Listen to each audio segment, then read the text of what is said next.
हर किसी का मन करता है कि दिवाली अपने परिवार के लोगों के बीच में मनाए। मेरा भी मन करता है कि मैं दिवाली मेरे परिवारजनों के बीच में मनाऊं, और इसीलिए हर दिवाली मैं मेरे परिवारजनों के बीच मनाने के लिए आता हूं, क्योंकि आप मेरे परिवारजन हैं, मैं आपका परिवार का साथी हूं। तो मैं यहां प्रधानमंत्री के रूप में नहीं आया हूं, मैं आपके परिवार के एक सदस्य के रूप में आया हूं। आप सभी के बीच आना, जो भाव अपने परिवार के बीच जाकर के होता है, वही भाव मेरे मन में होता है। और जब से मैं इस संवैधानिक जिम्मेवारी को संभाल रहा हूं, आज उसको 20 साल से भी अधिक समय हो गया। बहुत लंबे अरसे तक मुझे देशवासियों ने इस प्रकार की सेवा का मौका दिया। पहले गुजरात वालों ने दिया, अब देशवासियों ने दिया। लेकिन मैंने हर दिवाली सीमा पर तैनात आप मेरे परिवारजनों के बीच बिताई है। आज मैं फिर आपके बीच आया हूं, आपसे नई ऊर्जा लेकर के जाऊंगा, नया उमंग लेकर के जाऊंगा, नया विश्वास लेकर के जाऊंगा। लेकिन मैं अकेला नहीं आया हूं, मैं मेरे साथ 130 करोड़ देशवासियों के आशीर्वाद आपको लेकर के आया हूं। ढेर सारा आशीर्वाद लेकर के आया हूं आपके लिए। आज शाम को दिवाली पर एक दिया आपकी वीरता को, आपके शौर्य को, आपके पराक्रम को, आपके त्याग और तपस्या के नाम पर, और जो लोग देश की रक्षा में जुटे हुए हैं, ऐसे आप सबके लिए हिंदुस्तान का हर नागरिक वो दिए की ज्योत के साथ आपको अनेक अनेक शुभकामनाएं भी देता रहेगा। और आज तो मुझे पक्का विश्वास है कि आप घर पर बात करेंगे, हो सका तो फोटो भी भेज देंगे, और मुझे पक्का विश्वास है आप कहेंगे हाँ यार इस बार तो दिवाली कुछ और थी, कहेंगे ना। देखिए आप रिलैक्स हो जाइए, आप कोई आपको देखते नहीं, आप चिंता मत कीजिए।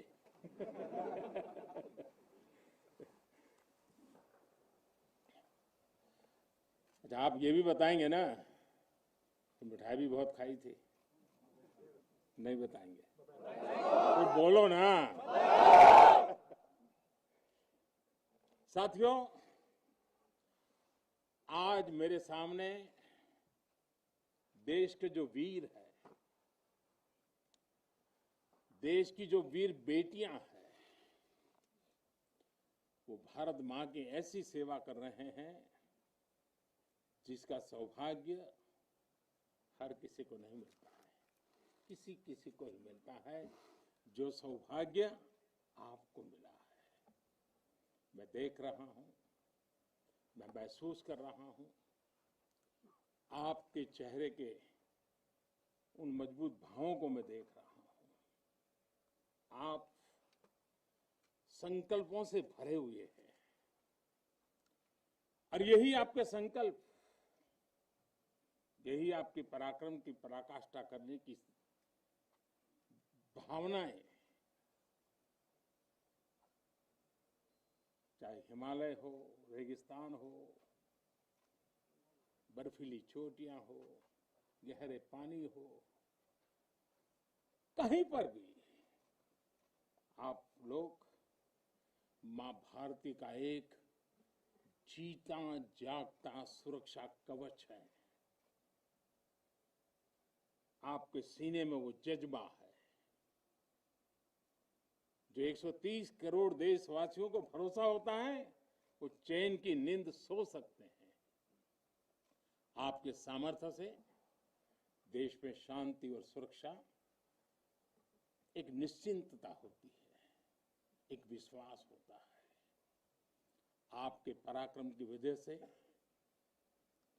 हमारे पर्वों में प्रकाश फैलता है, खुशियां भर जाती हैं, हमारे पर्वों में चार चांद लग जाते हैं।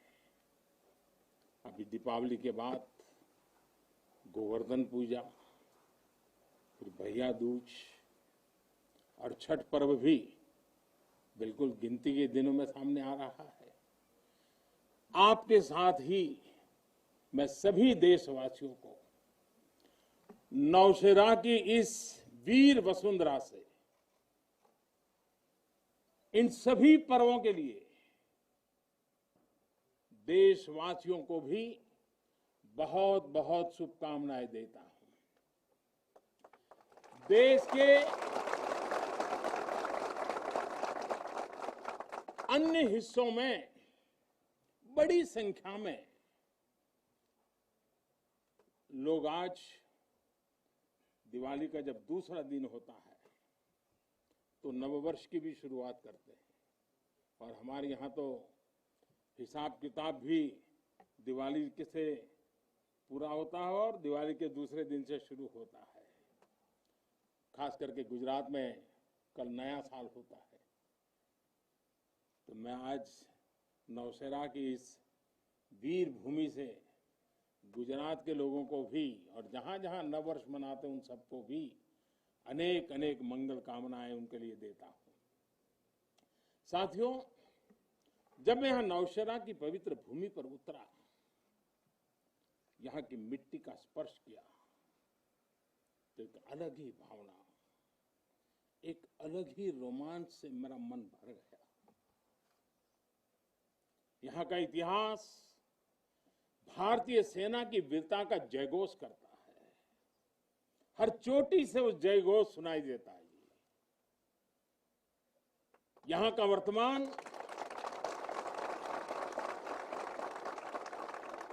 वर्तमान आप जैसे वीर जवानों की वीरता का जीता जागता उदाहरण है। वीरता का जिंदा सबूत मेरे सामने मौजूद है। नौशेरा ने हर युद्ध का, हर छद्म का, हर षड्यंत्र का माकूल जवाब देकर कश्मीर और श्रीनगर के प्रहरी का काम किया है। आजादी के तुरंत बाद ही दुश्मनों ने इस पर नजर खड़ा करके रखी हुई थी। नौशेरा पर हमला हुआ, दुश्मनों ने ऊंचाई पर बैठकर इस पर कब्जा जमाने की कोशिश की। और अभी जो मुझे पूरा वृत्त वीडियो समेत सारी चीजें मुझे देखना समझने का मौका मिला, और मुझे खुशी है कि नौशेरा के जाबाजों के शौर्य के सामने सारी साजिश से धरी की धरी रह गई। दोस्तों, भारत माता की जय! भारत माता की जय! भारत माता की जय! भारतीय सेना की ताकत क्या होती है, इसका एहसास दुश्मन को शुरुआत के दिनों में ही लग गया था जी। मैं नमन करता हूं नौशेरा के शेर ब्रिगेडियर मोहम्मद उस्मान को, नायक जदुनाथ सिंह जी को, जिन्होंने देश की रक्षा के लिए अपना सर्वोच्च बलिदान दिया। मैं प्रणाम करता हूं लेफ्टिनेंट आर राणे को, जिन्होंने भारतीय सेना की जीत का रास्ता प्रशस्त किया था। ऐसे कितने ही वीरों ने नौशेरा की इस धरती पर गर्व की गाथाएं लिखी, अपने रक्त से लिखी हैं, अपने पराक्रम से लिखी हैं, अपने पुरुषार्थ से लिखी हैं, देश के लिए जीने मरने के संकल्पों से लिखी है। अभी मुझे, ये मेरा सौभाग्य था कि दिवाली के इस पवित्र त्योहार पर मुझे आज दो ऐसे महापुरुषों के आशीर्वाद प्राप्त करने का सौभाग्य मिला। मेरे जीवन में एक प्रकार से अनमोल विरासत है। मुझे मुझे आशीर्वाद मिले, श्री बलदेव सिंह और श्री बसंत सिंह जी, ये दोनों महापुरुष बाल्यकाल में मां भारती की रक्षा के लिए फौज के साथ कंधे से कंधा मिलाकर के साधनों के अभाव के बीच भी, और जब मैं आज सुन रहा था उनको, वही जज्बा था जी, वही मिजाज था, और वर्णन ऐसे कर रहे थे जैसे आज ही अभी से लड़ाई का मैदान से आए हैं, ऐसा वर्णन कर रहे थे। आजादी के बाद हुए युद्ध में ऐसे अनेकों स्थानीय किशोरों ने ब्रिगेडियर मोहम्मद उस्मान के मार्गदर्शन से बाल सैनिक की भूमिका निभाई थी। उन्होंने अपने जीवन की परवाह न करते हुए उतनी कम उम्र में देश की सेना के साथ कंधे से कंधा मिलाकर के काम किया था, सेना की मदद की थी।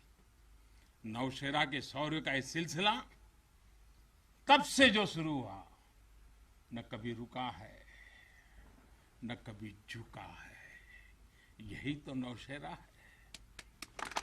भारत माता की जय! भारत माता की जय! भारत माता की जय!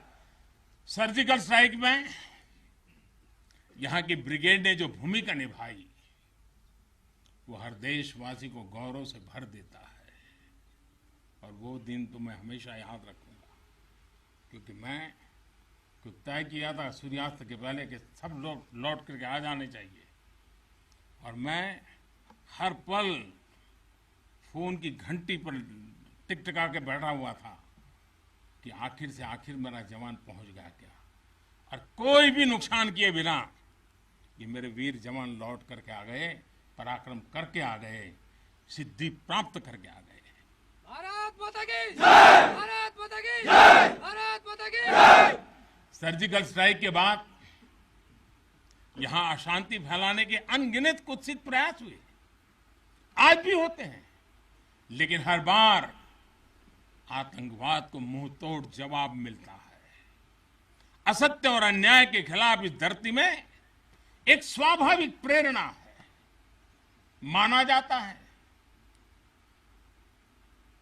और मैं मानता हूं ये अपने आप में बड़ी प्रेरणा है।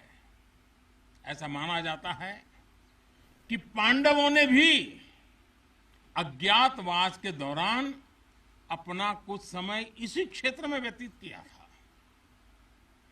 आज आप सबके बीच आकर मैं अपने आप को यहां की ऊर्जा से जुड़ा हुआ महसूस कर रहा हूं। साथियों, इस समय देश अपनी आजादी के 75 वर्ष का पर्व मना रहा है।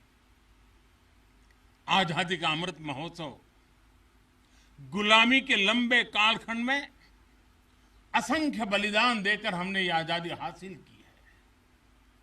इस आजादी की रक्षा करने का दायित्व हम सभी हिंदुस्तानियों के सर पे है, हम सबकी जिम्मेवारी है। आजादी के अमृत काल में हमारे सामने नए लक्ष्य हैं, नए संकल्प हैं, नई चुनौतियां भी हैं। ऐसे महत्वपूर्ण कालखंड में आज का भारत अपनी शक्तियों को लेकर भी सजग है और अपने संसाधनों को लेकर भी। दुर्भाग्य से पहले हमारे देश में सेना से जुड़े संसाधनों के लिए ये मान लिया गया था कि हमें जो कुछ भी मिलेगा विदेशों से ही मिलेगा। हमें टेक्नोलॉजी के मामले में झुकना पड़ता था, ज्यादा पैसे खर्च करने पड़ते थे। नए हथियार, नए उपकरण खरीदने होते थे तो प्रक्रिया सालों साल चलती रहती थी। यानी एक अफसर फाइल शुरू करें, वो रिटायर्ड हो जाए, तब तक भी चीज नहीं पहुंचती थी। ऐसा ही कालखंड था। नतीजा ये कि जरूरत के समय हथियार फिर आपाधापी में खरीदे जाते थे। यहां तक कि स्पेयर पार्ट्स के लिए भी हम दूसरे देशों पर निर्भर रहते थे।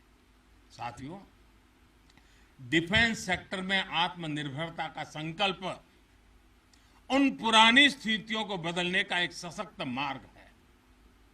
देश के रक्षा खर्च के लिए जो बजट होता है, अब उसका करीब 65% देश के भीतर ही खरीदी पर खर्च हो रहा है। हमारे देश ये सब कर सकता है, करके दिखाया है। एक अभूतपूर्व कदम उठाते हुए अब भारत ने यह भी तय किया है कि 200 से ज्यादा साजो सामान और उपकरण अब देश के भीतर ही खरीदे जाएंगे। आत्मनिर्भर भारत का यही तो संकल्प है। अगले कुछ महीनों में इसमें और सामान जुड़ने वाले हैं। देश को आत्मनिर्भर बनाने वाली ये पॉजिटिव लिस्ट और लंबी हो जाएगी। इससे देश का डिफेंस सेक्टर मजबूत होगा, नए नए हथियारों उपकरणों के निर्माण के लिए निवेश बढ़ेगा। साथियों, आज हमारे देश के भीतर अर्जुन टैंक बन रहे हैं, तेजस जैसे अत्याधुनिक लाइट कॉम्पैक्ट एयरक्राफ्ट बन रहे हैं। अभी विजयादशमी के दिन 7 नई डिफेंस कंपनियों को भी राष्ट्र को समर्पित किया गया है। हमारी जो ऑर्डिनेंस फैक्ट्रीज थी वो अब स्पेशलाइज्ड सेक्टर में आधुनिक रक्षा उपकरण बनाएगी। आज हमारा प्राइवेट सेक्टर भी राष्ट्र रक्षा के संकल्प का सारथी बन रहा है। हमारे कई नए डिफेंस स्टार्टअप्स आज अपना परचम लहरा रहे हैं। हमारे नौजवान 20, 22, 25 साल के नौजवान क्या क्या चीजें लेकर के आ रहे हैं, गर्व होता है। साथियों, उत्तर प्रदेश और तमिलनाडु में बन रहे डिफेंस कॉरिडोर इस स्पीड को और तेज करने वाले हैं। ये सारे कदम जो आज हम उठा रहे हैं वो भारत के सामर्थ्य के साथ साथ डिफेंस एक्सपोर्टर के रूप में हमारी पहचान को भी सशक्त करने वाले हैं। साथियों, हमारे शास्त्रों में कहा गया है, को अति भारः समर्था नाम, यानी जो समर्थ होता है उसके लिए अति भार मायने नहीं रखता। वो सहज ही अपने संकल्पों को सिद्ध करता है। इसलिए आज हमें बदलती दुनिया, युद्ध के बदलते स्वरूप के अनुसार ही अपनी सैन्य शक्ति को भी बढ़ाना है, उसको नए ताकत के साथ ढालना भी है। हमें अपनी तैयारियों को दुनिया में हो रहे इस तेज परिवर्तन के अनुकूल ही ढालना ही होगा। हमें मालूम है किसी समय हाथी घोड़े पर लड़ाइयां होती थी। अब कोई सोच नहीं सकता हाथी घोड़े की लड़ाई, रूप बदल गया।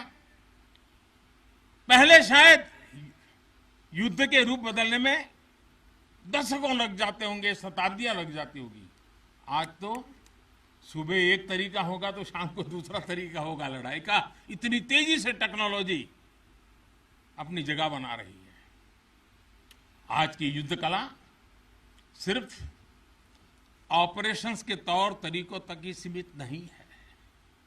आज अलग अलग पहलुओं में बेहतर तालमेल, टेक्नोलॉजी और हाइब्रिड टैक्टिक्स का उपयोग बहुत बड़ा फर्क डाल सकता है। संगठित नेतृत्व एक्शन में बेहतर समन्वय आज बहुत जरूरी है। इसलिए बीते समय से हर स्तर पर लगातार रिफॉर्म्स किए जा रहे हैं। चीफ ऑफ डिफेंस स्टाफ की नियुक्ति हो या डिपार्टमेंट ऑफ मिलिट्री अफेयर्स का गठन, ये हमारी सैन्य शक्ति को बदलते समय के साथ कदम ताल करने में अहम रोल निभा रहे हैं। साथियों, आधुनिक बॉर्डर इंफ्रास्ट्रक्चर भी हमारी सैन्य ताकत को और मजबूत करने वाला है। सीमावर्ती इलाकों की कनेक्टिविटी को लेकर पहले कैसे काम होता था, ये आज देश के लोग, आप सभी भली भांति जानते हैं। अब आज लद्दाख से लेकर के अरुणाचल प्रदेश तक, जैसलमेर से लेकर के अंडमान निकोबार द्वीप तक, हमारे बॉर्डर एरियाज में, हमारे समुद्री तट पर जहां सामान्य कनेक्टिविटी भी नहीं होती थी, आज वहां आधुनिक रोड, बड़े बड़े टनल्स, पूल और ऑप्टिकल फाइबर जैसे नेटवर्क बिछाए जा रहे हैं। इससे हमारी डिप्लॉयमेंट कैपेबिलिटी में तो भूतपूर्व सुधार हुआ ही है। सैनिकों को भी अब बहुत अधिक सुविधा हो रही है। साथियों, नारी शक्ति को नए और समर्थ भारत की शक्ति बनाने का गंभीर प्रयास बीते 7 सालों में हर सेक्टर में किया जा रहा है। देश की रक्षा के क्षेत्र में भी भारत की बेटियों की भागीदारी अब नई बुलंदी की तरफ बढ़ रही है।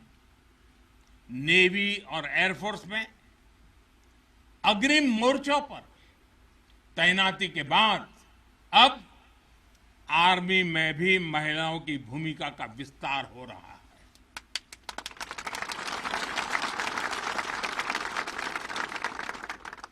मिलिट्री पुलिस के द्वारा बेटियों के लिए खोलने के बाद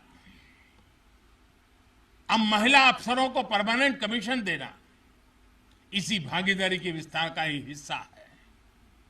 अब बेटियों के लिए नेशनल डिफेंस एकेडमी, राष्ट्रीय मिलिट्री स्कूल और राष्ट्रीय इंडियन मिलिट्री कॉलेज जैसे देश के प्रीमियर मिलिट्री संस्थानों के दरवाजे खोले जा रहे हैं। इसी वर्ष 15 अगस्त को मैंने लाल किले से यह भी घोषणा की थी कि अब देश भर के सभी सैनिक स्कूलों में बेटियों को भी पढ़ाई का अवसर मिलेगा। इस पर भी तेजी से काम शुरू हो गया है। साथियों, मुझे आप जैसे देश के रक्षकों की वर्दी में केवल अथाह सामर्थ्य के ही दर्शन नहीं होते। मैं जब आपको देखता हूं तो मुझे दर्शन होते हैं अटल सेवा भाव के, अडिग संकल्प शक्ति के और अतुलनीय संवेदनशीलता के। इसलिए भारत की सेना दुनिया की किसी भी दूसरी सेना से अलग है। उसकी एक अलग पहचान है। अब विश्व की शीर्ष सेनाओं की तरफ एक प्रोफेशनल फोर्स तो है ही, लेकिन आपके मानवीय मूल्य, आपके भारतीय संस्कार आपको औरों से अलग एक असाधारण व्यक्तित्व के धनी बनाते हैं। आपके लिए सेना में आना एक नौकरी नहीं है। पहली तारीख को तनख्वाह आएगा इसके लिए नहीं आए आप लोग। आपके लिए सेना में आना एक साधना है, साधना। जैसे कभी ऋषि मुनि साधना करते थे ना, मैं आपके हर एक के भीतर वो साधक का रूप देख रहा हूं। और आप मां भारती की साधना कर रहे हैं। आप जीवन को उस ऊंचाई पर ले जा रहे हैं कि जिसमें 130 करोड़ देशवासियों की जिंदगी जैसे आपके भीतर समाहित हो जाती है। ये साधना का मार्ग है। और हम तो भगवान राम में अपने सर्वोच्च आदर्श खोजने वाले लोग हैं। लंका विजय करने के बाद भगवान राम जब अयोध्या लौटे थे तो यही उद्घोष करके लौटे थे, अपि स्वर्णमयी लंका न मे लक्ष्मण रोचते, जननी जन्मभूमिश्च स्वर्गादपि गरीयसी। यानी सोने और समृद्धि से भरपूर लंका को हमने जीता जरूर है, लेकिन हमारी ये लड़ाई हमारे सिद्धांत और मानवता की रक्षा के लिए थी।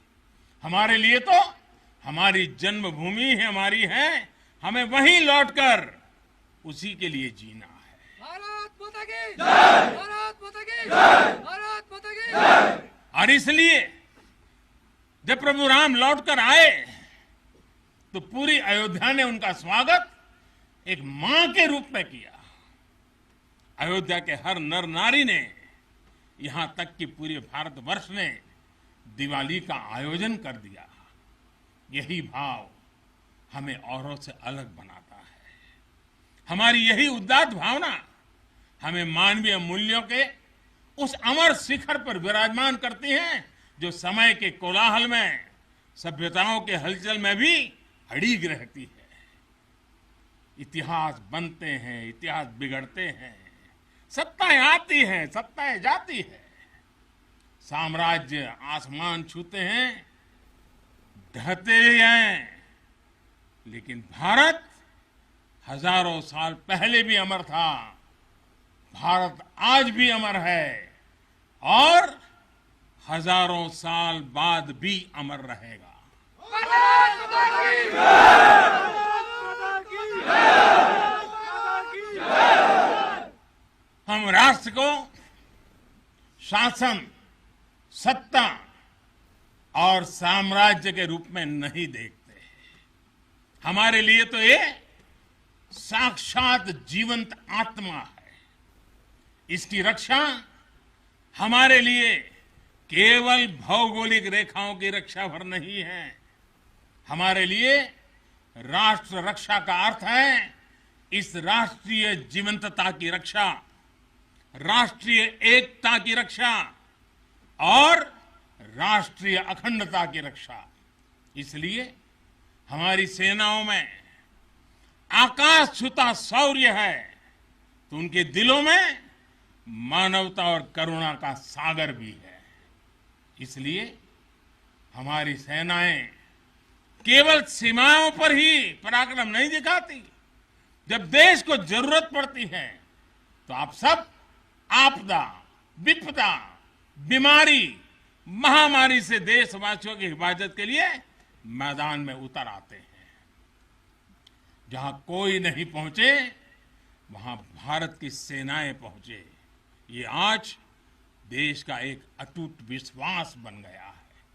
हर हिंदुस्तानी के मन में से ये भाव अपने आप प्रकट होता है। ये आ गए ना, अरे चिंता नहीं, अब हो गया। ये छोटी चीज नहीं। आप देश की अखंडता और सार्वभौमिकता के प्रहरी हैं। एक भारत श्रेष्ठ भारत के संकल्प के प्रहरी हैं। मुझे पूरा भरोसा है कि आपके शौर्य की प्रेरणा से हम अपने भारत को शीर्ष ऊंचाइयों तक लेकर जाएंगे। साथियों, दीपावली की आपको भी शुभकामना है, आपके परिवारजनों को शुभकामना है और आप जैसे वीर बेटे बेटियों को जन्म देने वाली उन माताओं को भी मेरे प्रणाम है। भारत माता की जय! भारत माता की जय! भारत माता की जय! मैं फिर एक बार आप सबको दीपावली की अनेक अनेक शुभकामनाएं देता हूं। मेरे साथ पूरी ताकत से बोलिए, भारत माता की जय! भारत माता की जय! भारत। धन्यवाद।